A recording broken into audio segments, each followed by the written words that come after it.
Assalamualaikum warahmatullahi wabarakatuh. Salam sejahtera untuk kita semua. Om Swastiastu, salam kebudayaan. Perkenalkan, nama saya Ristia Sawalina dengan nomor MPM 2023369. Di sini kami akan mempresentasikan sebuah video untuk melengkapi tugas mata kuliah Asas Manajemen dengan dosen pengajar Bapak Fahri SOS MAP dengan materi pengambilan keputusan manajerial.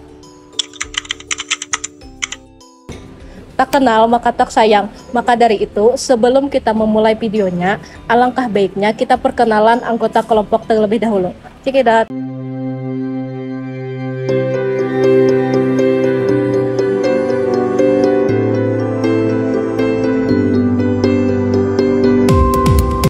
Halo, perkenalkan nama saya Fitriani dengan nomor MPM 2023337. Moto hidup saya adalah jangan pernah menyerah meskipun ada masalah. Perkenalkan, nama saya Doni Raditya, NPM 2023-335. Moto hidup, syukuri apa yang ada dan raih apa yang belum. Halo, perkenalkan nama saya Nur Ashifa dengan NPM 2023364. Moto hidup saya adalah berusahalah untuk menyelesaikan apa yang sudah kamu mulai. Halo guys, perkenalkan nama saya Muhammad Amin dengan NPM 2023352. Moto hidup saya, majulah tanpa menyingkirkan, jadilah baik tanpa menjelekkan, jadilah benar tanpa menyalahkan.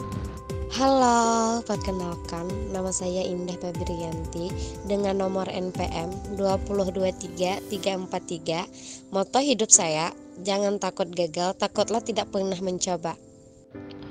Halo, perkenalkan nama saya M. Arya Pratama dengan nomor NPM 2023347. Moto hidup saya, jika jalannya terlihat terlalu mudah, mungkin kamu berada di jalan yang salah. Anjay. Halo, perkenalkan nama saya Aurida Sabila dengan nomor NPM 2023-333. Moto hidup saya, jadilah berkualitas agar dijadikan prioritas. Halo, perkenalkan nama saya Emrial Dimaulana dengan NPM 2023348. Moto hidup saya, orang yang pandai bersyukur membuatnya merasa cukup dengan yang dimilikinya. Halo, perkenalkan nama saya Raudatul Janah dengan NPM 2023367 dengan moto hidup, tindakan adalah kunci kesuksesan.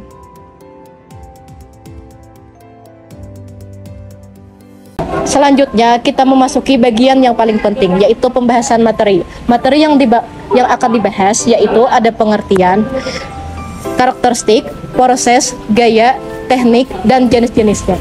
Teman-teman diharapkan untuk menyimak dengan baik dan benar ya. Pengertian pengambilan keputusan dalam manajerial. Pengambilan keputusan dalam manajerial adalah suatu proses menentukan pilihan di antara dua pilihan atau lebih. Hal ini melibatkan antara evaluasi pro dan kontra dari berbagai pilihan dan memilih opsi yang terbaik untuk mencapai hasil yang diinginkan. Dalam manajemen, pengambilan keputusan manajerial adalah tentang bertindak dengan cara memenuhi tujuan dan sasaran organisasi. Keputusan manajerial adalah bagian terpenting dalam mengelola suatu organisasi manapun. Hal ini memungkinkan manajer untuk menetapkan tujuan dan mencari tahu tindakan apa yang diperlukan untuk mencapai tujuan tersebut, serta mengevaluasi apakah tindakan tersebut sudah berjalan sebagaimana mestinya. Makna keputusan manajemen mengacu pada manajer yang memandu organisasi mereka ke jalan yang benar untuk mencapai kesuksesan. Karakteristik pengambilan keputusan. Yang pertama, berpikir rasional. Berpikir rasional adalah proses pengambilan keputusan manajerial, membantu kita membuat keputusan yang tepat. Proses ini melibatkan analisis pilihan secara sistematis dan memilih tindakan terbaik berdasarkan logika dan bukti. Untuk berpikir rasional, pertama-tama kita harus mengidentifikasi tujuan dan sasaran kita. Yang kedua, proses. Banyak orang memandang pengambilan keputusan sebagai proses yang dingin dan rasional. Namun, ada banyak hal yang lebih dari sekedar memilih opsi yang paling logis. Pada kenyataannya, pengambilan keputusan dipengaruhi oleh berbagai faktor, baik yang disadari maupun tidak disadari. Misalnya, emosi kita berperan dalam keputusan yang kita ambil, begitu juga dengan nilai dan keyakinan pribadi kita. Yang ketiga ada selektif. Karakteristik utama dari pengambilan keputusan manajerial adalah selektif. Artinya, pengambilan keputusan melibatkan pemilihan opsi terbaik. Ada banyak faktor yang memengaruhi apa yang dipilih, termasuk kejelasan pilihan, relevansi kriteria, dan menimbang berbagai faktor. Pendekatan purposif dalam pengambilan keputusan adalah pendekatan yang didasarkan pada tujuan dan sasaran spesifik individu dan organisasi. Jenis pengambilan keputusan ini memperhitungkan hal yang diinginkan dari keputusan tersebut dan mempertimbangkan semua opsi yang tersedia untuk memilih tindakan terbaik. 5. Positif. Proses pengambilan keputusan dalam manajemen dan keterampilan yang penting dalam bidang apapun. Apakah Anda memilih apa yang akan dimakan untuk makan siang atau memutuskan perusahaan mana yang akan Anda tuju? Meskipun ada pendekatan yang berbeda dalam pengambilan keputusan, ada beberapa karakteristik umum yang cenderung menghasilkan hasil yang positif. 6. Komitmen. Jika Anda ingin membuat keputusan yang sukses, sangat penting bagi Anda untuk memiliki komitmen. Ini berarti memiliki dorongan yang menyelesaikan keputusan tersebut, bahkan ketika keputusan itu sulit. Hal ini juga berarti mampu mempertahankan keputusan Anda kepada orang lain, meskipun mereka tidak setuju dengan Anda. Proses pengambilan keputusan manajerial. 1. Menetapkan tujuan. Menetapkan tujuan adalah salah satu langkah pengambilan keputusan yang penting dalam manajemen. Tanpa tujuan yang jelas, akan sulit untuk membuat keputusan yang efektif, yang akan membantu organisasi mencapai tujuannya. Menetapkan tujuan melibatkan penetapan tujuan spesifik yang perlu dicapai dalam jangka waktu tertentu. Mengidentifikasi keputusan. Langkah penting berikutnya dalam proses pengambilan keputusan dalam manajemen adalah mengidentifikasi masalah yang perlu ditangani. Hal ini dapat dilakukan dengan berkonsultasi dengan orang lain, melakukan penelitian, atau menjalankan simulasi. Setelah menimbang pro dan kontra dari setiap opsi, manajer akan memilih tindakan yang paling mereka yakini mungkin berhasil. 3. Pengumpulan informasi yang tepat. Proses pengumpulan informasi ini dikenal sebagai pengumpulan informasi. Berbagai sumber informasi yang didapat digunakan oleh manajer termasuk survei wawancara, kelompok fokus, observasi, dan sumber data sekunder seperti artikel dan laporan. Setelah mengumpulkan informasi ini, manajer kemudian harus menganalisisnya untuk menentukan opsi mana yang terbaik. 4. Mengidentifikasi alternatif yang ada. Salah satu aspek terpenting dari proses pengambilan keputusan manajerial adalah mengidentifikasi alternatif. Tanpa mengetahui apa saja pilihan Anda, akan sulit untuk membuat keputusan yang tepat. Ada beberapa cara berbeda untuk mengidentifikasi alternatif, tetapi beberapa metode yang paling umum adalah dengan melakukan curug pendapat, penelitian, dan konsultasi. 5. Menimbang bukti dan data yang ada. Ketika kita mendiskusikan pengambilan keputusan dalam manajemen, salah satu langkah penting dalam proses ini dikenal sebagai menimbang bukti. Ini berarti meluangkan waktu untuk mempertimbangkan semua informasi yang ada sebelum membuat keputusan akhir. Hal ini dapat mencakup hal-hal seperti riset pasar, data keuangan, dan bahkan naluri. Dengan meluangkan waktu untuk menimbang bukti, manajer dapat membuat keputusan dengan informasi yang lebih baik yang mungkin mengarah pada kesuksesan. Misalnya, seperti mengidentifikasi alternatif apa yang bisa Anda tawarkan untuk menarik karyawan baru. Pertimbangan semua opsi untuk memahami mana yang paling menguntungkan bagi bisnis Anda. Untuk itu, Anda bisa mengambil wawasan dari riset pasar, data keuangan, dan bahkan naluri. 6. Pilih di antara beberapa alternatif yang ada. Salah satu keputusan terpenting yang harus diambil oleh seorang manajer adalah alternatif mana yang harus dipilih. Ada beberapa cara untuk melakukan pendekatan ini, seperti dengan terlebih dahulu mempertimbangkan semua alternatif yang tersedia, kemudian menilai masing-masing berdasarkan rangkaian kriteria yang eksplisit. Akhirnya, memilih satu alternatif di atas yang lain dapat bergantung pada faktor-faktor lain seperti pertimbangan politik dan pengaruh pemangku kepentingan. 7. Mengambil tindakan. Ada banyak pendekatan dalam pengambilan keputusan. Namun salah satu yang paling populer adalah pendekatan ambil tindakan. Pendekatan ini melibatkan pengambilan tindakan tegas dalam menanggapi suatu masalah, tanpa terlalu banyak berpikir atau menebak-nebak. Meskipun pendekatan ini dapat memberikan hasil yang cepat, Pendekatan ini juga memiliki risiko membuat keputusan impulsif yang mungkin tidak sesuai dengan kepentingan perusahaan. Misalnya, setelah memilih cara yang paling menguntungkan untuk merekrut talenta baru, lakukan tindakan untuk mencari dan mewawancarai individu-individu tersebut. 8. Tinjau ulang keputusan. Terakhir, setelah keputusan dibuat, penting untuk meninjau hasilnya dan membuat penyesuaian yang diperlukan. Gaya pengambilan keputusan manajerial. 1. Psikologis.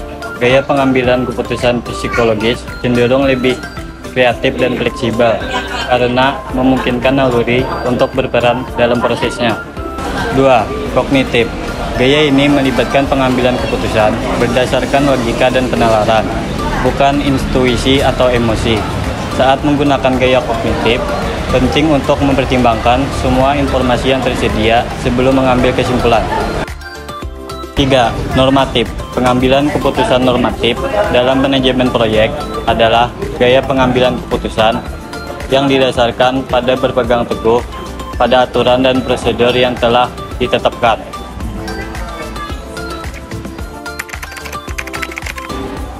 Teknik pengambilan keputusan manajerial. 1. Analisis SWOT.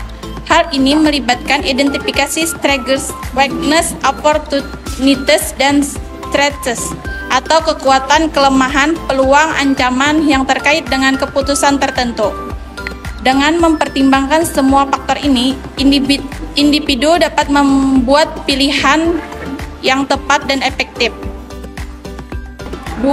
Analisis marginal. Sebuah teknik yang terpopuler dikenal sebagai analisis marginal. Teknik ini melibatkan penimbangan biaya dan manfaat dari setiap pilihan untuk memilih salah satu yang akan menciptakan nilai terbesar.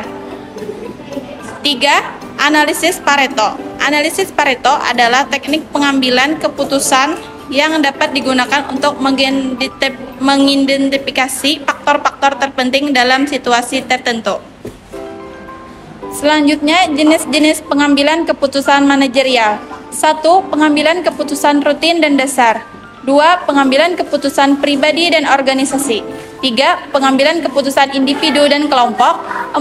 Pengambilan keputusan terprogram dan tidak terprogram. 5. Pengambilan keputusan kebijakan dan operasi.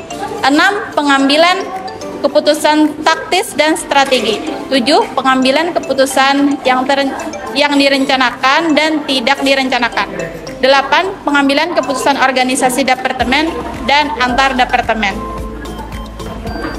Nah, kesimpulan dari materi yang dijelaskan oleh teman-teman tadi adalah seorang pemilik bisnis atau manajer memiliki peran sebagai pengambil keputusan manajerial. Pengambil keputusan yang baik adalah seseorang yang mampu mempertimbangkan semua fakta dan pilihan sebelum mengambil keputusan. Mereka juga harus mampu memperhitungkan konsekuensi jangka panjang dari keputusan. Mereka yang memiliki kemampuan untuk mengkomunikasikan keputusan mereka secara efektif kepada orang lain. Salah satu data penting dalam proses pengambilan keputusan manajerial adalah memiliki data keuangan bisnis yang faktual dan dicatat sesuai standar. Jika Anda masih melakukan proses pencatatan pembukuan manual, Anda bisa beralih menggunakan software akuntansi seperti Kledo atau proses yang lebih mudah dan praktis. Nah, udah pada paham kan tentang pengambilan keputusan dalam manajerial? Kalau begitu, sekian video presentasi dari kami. Wassalamualaikum warahmatullahi wabarakatuh. Dadah!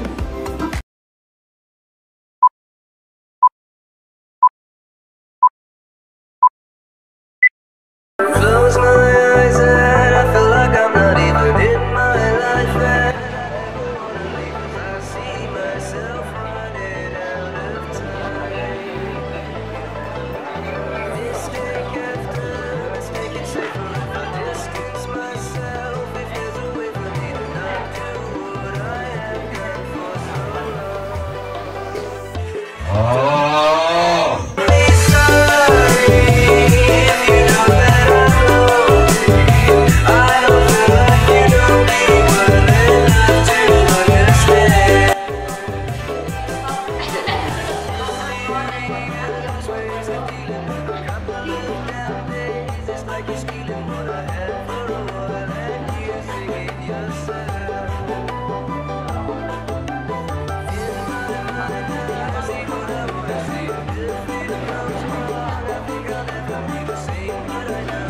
Slowly